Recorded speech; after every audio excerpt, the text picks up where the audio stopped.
Olá pessoas, tudo bem? Aqui é o Esdras. Depois de vocês terem assistido o vídeo da Univesp sobre o conceito de sequência didática, a partir desse momento aqui eu trago a explicação do modelo, né, que eu desejo que a avaliação, melhor, a atividade seja feita por vocês. No vídeo a gente vê uma explicação muito didática sobre o conceito de sequência didática, escolhas que o professor pode fazer na construção e, obviamente, as finalidades, né? Não confundir sequência didática com um projeto, que é muito diferente. Na realidade, como foi colocado no vídeo, sequência didática, ela explicita de modo mais organizado uma sequência de atividades que o professor tem como objetivo atingir um determinado ponto dentro da lógica temática escolhida. O mais importante na sala de aula não é bem o projeto, não é bem o produto final, na verdade, né? O que a gente acaba produzindo no final, mas o processo. E exatamente pelo processo é importante que a elaboração de sequências didáticas ou outros artefatos, como um projeto de intervenção, que é muito similar, mas não é a mesma coisa, dialoga bastante, é fundamental para tornar a nossa ação docente mais clara, facilitar o controle da construção do conhecimento em sala de aula, tendo em vista que fica mais nítido para alunos e professores o que quer ser atingido com aquela sequência de aulas e, claro, facilita o acompanhamento do desenvolvimento das habilidades e capacidades que o aluno tem para colocar em sala de aula. Com a BNCC, acaba ficando um pouco mais claro no texto, especialmente nas áreas como matemática, como ciências da natureza e até mesmo as linguagens, os objetivos dentro de cada currículo, né? Então, muitas vezes, os projetos e as sequências didáticas podem ser simplesmente a adaptação dos descritores da base para o contexto de cada turma, de cada escola e comunidade, para que seja desenvolvido a partir daquelas habilidades indicadas, né, dentro dos componentes, dentro de todo o currículo, né, dos perfis, dos itinerários formativos, o desenvolvimento disso. E, obviamente, que aqui a gente vai fazendo afunilamentos. Lembrando que vocês estão numa especialização na área de ciências naturais e dialogando com a matemática, então as temáticas aqui têm que ser exatamente no eixo da disciplina História da Ciência, claro, obviamente, mas no eixo da formação de vocês nessa especialização. Então, sequências temáticas aqui de linguagens, de história, muito embora eu use como exemplo aqui porque é a minha área de origem, elas não vão ser avaliadas de modo correto, porque eu quero avaliar vocês dentro do saber de vocês, do saber a qual essa especialização se propõe. Então, esse modelo aqui é um modelo genérico, né, de fantasia, que vocês vão usar como norte, mas vocês vão, obviamente, apagando os textos e construindo os textos de vocês, a partir das suas experiências, dos seus interesses. Pode ser, inclusive, até uma sequência didática que você já desenvolveu antes e que você vai adaptar para esse modelo de atividade aqui. Mas vamos seguir adiante para não ficar um vídeo muito longo. Então, você está vendo aqui na tela, no exemplo sequência didática. Observe com atenção a seguinte sequência didática que você utilizará como modelo. Então, esse texto aqui você vai apagando.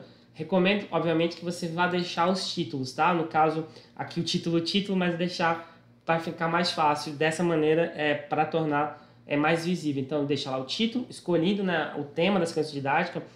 Por exemplo, a teoria da evolução das espécies de Darwin aplicada no 6º ano do ensino fundamental, grandezas, radiação, que seja, dentro da sequência dessas disciplinas de ciências, né, física, biologia e afins. E, obviamente, dentro do eixo temático dessa especialização. Introdução, insira aqui usando os verbos no tempo pedagógico, para quem não sabe, são verbos abertos, né? Compreender, analisar, introduzir, construir, incentivar, nesse formato de conjugação, tá? Nesse ponto aqui na introdução, é um breve texto que vai explicitar o objetivo geral da sequência, ou seja, aquilo que você deseja que os alunos aprendam, né, do ponto de vista mais amplo.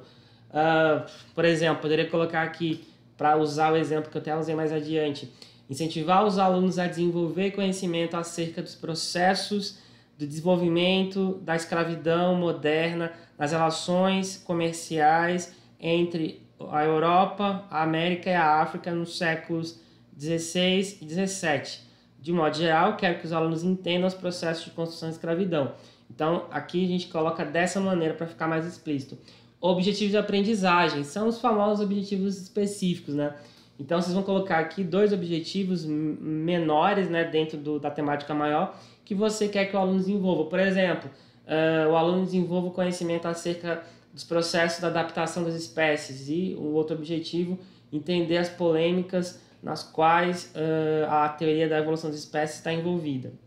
Pode ser mais de 2? Pode. Eu indico 2 porque fica mais tranquilo para vocês desenvolverem. E aí parte para o desenvolvimento. Nesta parte aqui é exatamente onde a sequência vai estar explicitada passo a passo.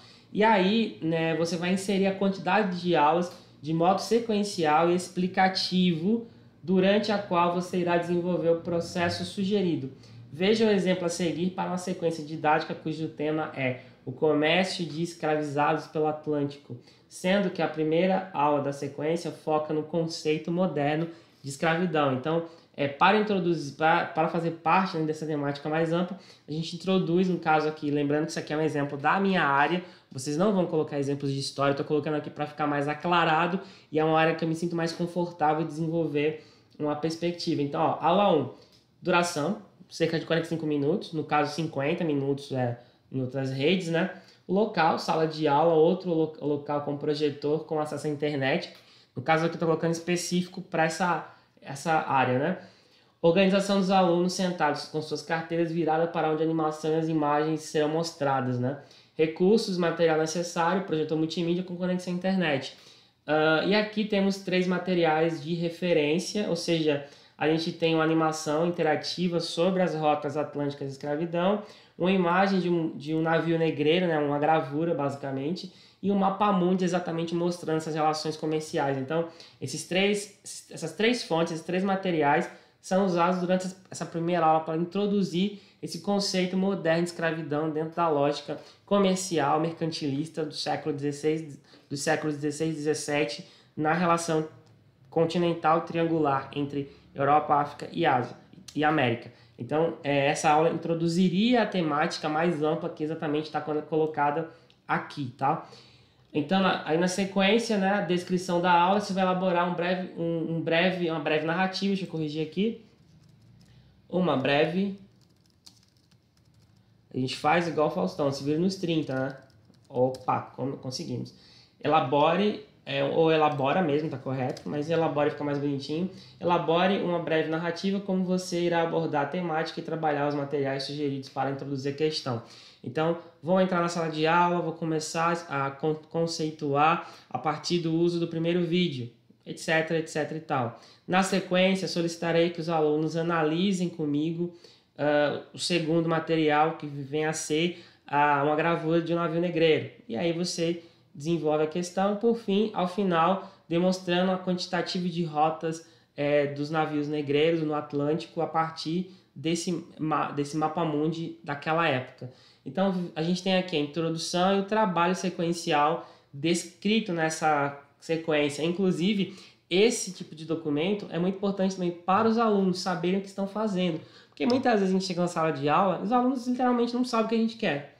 Então, a gente tem que aclarar as coisas. Dá um certo trabalho? Dá. Mas quando a gente faz isso uma vez, paulatinamente, a gente pode utilizar ao longo da nossa vida como profissional, adaptando, fazendo mudanças, aprimorando ao longo do tempo, mas a gente vai ter menos trabalho. Pode ter certeza disso. Uma sequência didática, ela diminui muito ao longo do tempo quando você passa a dominá-la, quando você passa a usá-la, aprimorando-a com frequência, ela vai diminuir bastante a sua ação como professor, do ponto de vista de elaborar material, e vai tornar mais nítidas as suas intenções com os alunos. E aí você vai, nesse sentido, né, fazer só uma observação, né, elabore pelo menos 3 aulas, né, para essa sequência didática ter exatamente uma característica de sequência, né?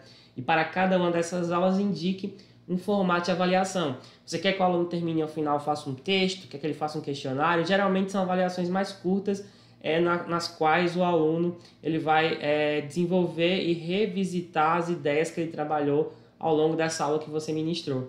E ao final você vai encerrar essa sequência com incentivo para a criação de um produto final maior, né? Ou seja, você quer que o aluno, depois da sequência, sua turma faça seminários, você quer que essa turma, cada uma delas, utilize uma temática, uma subtemática dentro dessa temática maior e faça um vídeo para o YouTube, um podcast, uma intervenção, uma apresentação cultural. Então, nesse sentido, faça uma seleção final, né, descrevendo ponto a ponto, um fechamento para essa sequência, para torná-la, obviamente, objetiva, né? Porque, claro, o encerramento é importante, as avaliações são importantes, mas o que importa muito mais é esse processo aqui descrito que você colocou aqui e, obviamente, que você pretende desenvolver.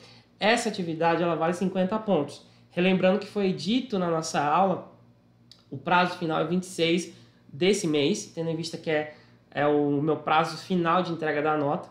É quando a gente começa, inclusive, o próximo semestre do IFRO, né? A gente vai ter a semana pedagógica, que começa a trabalhar no dia 26. Então, nesse sentido, eu peço que vocês respeitem os prazos. Essa atividade ela é complexa, então ela demanda que vocês façam com atenção, com calma e não deixem para a última hora, porque não vai conseguir ser feito em um dia só isso aqui. E vocês vão ter muitos problemas. Professor, você vai estar de férias. Vou estar de férias sim. Mas quando tiver dúvida, posso perguntar ao senhor? Pode. O horário de perguntas aqui, eu vou reduzir um pouco, né? Então, basicamente, durante o horário da noite. Então, se está com dúvida, depois de 6 horas você pode me perguntar, porque como eu vou para outro estado, né? E eu vou tratar de questões pessoais, vou ficar um pouco mais fora do WhatsApp durante o dia. Mas à noite eu vou estar com ele nas mãos e aí vocês podem enviar a partir no caso aqui, entre 5 da tarde e 10 da noite, porque eu vou estar lá em outro horário, tá? Desculpa, 9 da noite, 5 da tarde, 9 da noite, porque lá eu vou estar em outro horário, 1 hora a mais, tá? Então ficaria para mim de 6 às 10. Então nesse horário aí vocês podem enviar de 5 a 9 da noite perguntas, observações, dúvidas que eu respondo tranquilamente nas férias.